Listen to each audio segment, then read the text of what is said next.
গেছি তখন ও আমার সাথে কথা বলছে। বা এখন খুকসা যখন আমিছি তখন আর আমার লগে কোনো যোগাযোগ নেই। বাড়ি এসে তারে আমি পাই না, ঘরে তালা ঝুলায় রাখছি। আত্মীয় স্বজনরা বলতেছে তুমি চলে যাও, কিছু টাকা দিয়ে দিচ্ছি তুমি চলে যাও। আমার মেয়ের সাথে দীর্ঘদিনের সম্পর্ক, আমার বাড়িতে আসা যাওয়া করে। আমার মা অসুস্থ, আমার মারে নিয়ে আমি ডাক্তারের কাছে যাই।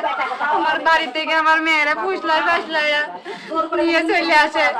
আমার মেয়েরা অনেক খোঁজাখুঁজি করে পায় না, পরে দেখি টাকা পয়সা গয়নাগাটি কিছুই নেই। পরে আমি এই জায়গায় এসে পরে আমার মেয়েরা পাই।